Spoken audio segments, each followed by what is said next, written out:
Chapter 12.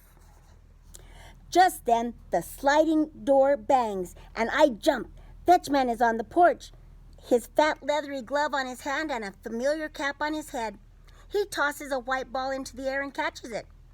Okay, he's no Hattie, but playing ball with Fetchman is my second favorite thing to do.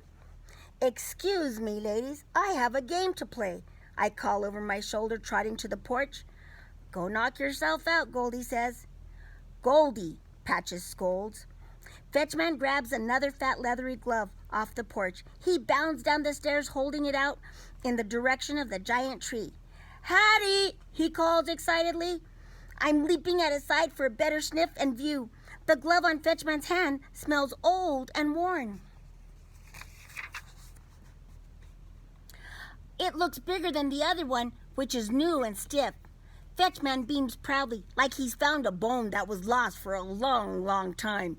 Hattie, he calls again. Her face appears in the squirrel house window, but she does not look happy.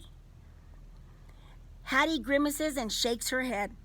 Fetchman reaches out the glove, like he's not sure Hattie saw it the first time. Come on, he begs. Hattie shakes her head more forcefully. Fetchman sighs loudly. Then he chatters in a voice that sounds like a combination of coaxing and pleading, like he's trying to get her back onto the cold, scary scale in the vet's office. Next thing I know, Hattie's face vanishes from the window. Her sneakers appear beneath the leafy leaves. She's coming down! Hooray, hooray! Arf, arf, arf, I bark, romping over. We're all gonna play fetch. It's the best day ever. Fetchman's right behind me. The instant Hattie's feet touch the ground, he hands her the glove. Oh no, I hear Goldie say. I can't bear to watch, replies Patches. It's okay, ladies, I say, prancing near the fence. I've got this. Just you wait. Patches looks like she wants to say something, but changes her mind. Goldie drops down and scratches. I charge back over to Hattie. I'm so ready, arf, arf, I bark, hanging on her legs. Fenway, she snaps. She turns to Fetchman, whose voice has changed from coaxing and pleading to serious and guiding. Really, Fetchman? You think Hattie doesn't know how to play fetch? It's one of her favorite games.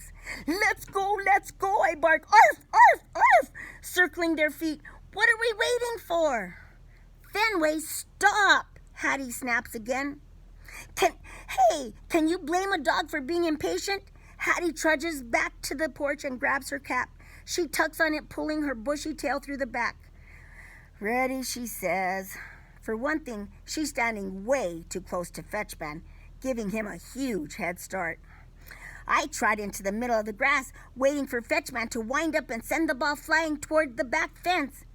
But instead, Fetchman leans in. He flips the ball gently towards Hattie's chest.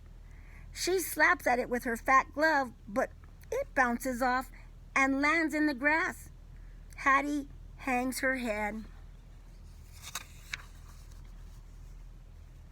I'm on it, I bark. Arf, arf, speeding after the ball as it rolls behind Hattie's feet. She can't resist the chase. She snatches it practically right out of my jaws. In a way, that is not very playful. Fetchman pats Hattie's arm. He straightens her leathery glove on her hand. He punches his own glove a few times. He takes a couple of steps back and nods. Hattie's face is sheepish.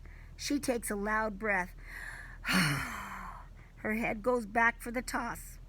I'm so ready. Arf, arf, arf. I take a lead towards Fetchman, bouncing and panting. I can hardly wait. Hattie hurls the ball towards us. I race after it. So does Fetchman. Only he's running backward. He leaps way up high, stretching his arm overhead.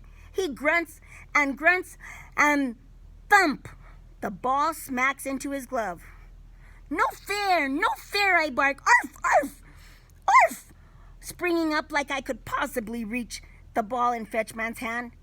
Fetchman clutches the ball like a prize. He grins at Hattie. Nice, he shouts happily. Hattie does not share his enthusiasm. She shakes her head and scowls. Nice, she asks, her voice full of disbelief. Fetchman's shoulders soften. He walks back towards her. Practice, he pleads over and over. Finally, she nods. He backs up a couple more steps. He makes an excited face. Ready, he says. I'm so ready. I'm so ready. Arf, arf, arf, I bark, jumping wildly at his feet. Fetchman bends his knees. He softly tosses the ball right to Hattie. Even though she's standing there all stiff and nervous and not ready at all, and I'm the one who obviously wants to chase it. Hattie swipes at the ball. It taps the side of her glove and drops gently into the grass. She groans. Oh, mine, I bark. Arf, arf, arf, preparing to pounce. But once again, Hattie grabs the ball before I have the chance. I leap at her legs as she straightens. She squeezes the ball in her glove. She's not even looking at me. I jump higher. When is the fun going to start? I whine. Fenway, she says, her hand shooing me down. Come on, arf, arf, arf, I bark, dancing around her sneakers. I want to play too. Fetchman glances at Hattie, raising an eyebrow. She lets out a sigh, hands him the white ball, and races towards the sliding door. Whoopee, I bark. Arf, arf, arf. Behind her all the way. Chase is my favorite game. But the door slams shut just as I reach it. I turn and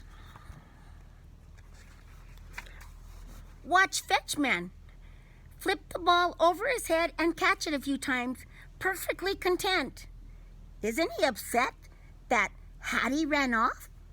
A moment later, the door opens and Hattie reappears with my leash. Are we going to go to walk to the real dog park? Yippee! Arf! Arf! I bark, leaping up and licking her knee. At least as the leash clicks, Hattie hops down the steps toward the side fence. I'm galloping along beside her. Whee! The breeze ripples through my fur as we run through the grass. It's the best feeling ever. But when we get to the fence, the wonderful feeling abruptly ends. I go to follow Hattie back to Fetchman, but ouch! My collar tugs me back.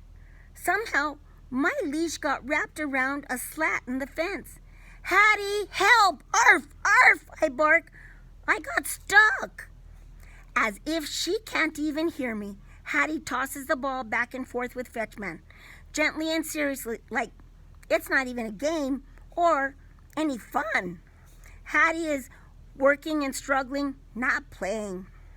And she looks so discouraged. If only I could get loose, I could show her how much more fun it is when the ball whizzes far over our heads and we have to chase after it a long, long way. I crumple into a heap of helplessness and defeat. I hate to say I told him so, Goldie mutters. He has to learn for himself, Patches says. My ears perk up. What do I have to learn? Patches looks like she doesn't even know what to say, or maybe how to say it. Goldie nods towards Hattie. You can keep trying all you want, but she's not going to be the same short human you had before. She's changing. I want to tell them they're wrong, that I'm going to find a way to get her back. All I need is a good idea. Then I hear, woot, woot. I whip my neck around. Hattie is jumping around in a fit of celebration. Her fist is gripping the white ball, pumping the air like a sign of victory. Even from here, I smell a feeling I haven't smelled before in a while. Confidence. Fetchman grins and claps his hands. Patches lets out a little whimper. It's so painful to watch. So very like our own sweet angel with the same white ball, the same glove. Goldie shakes her head in disgust. That's how it went wrong. It all started with that ball and glove. Whoa! The ball and glove are the problems? I spring to my feet. I thrust my nose into a gap in the fence. I told you, I'm going to get my Hattie back, I say to the ladies. And I know exactly how to do it.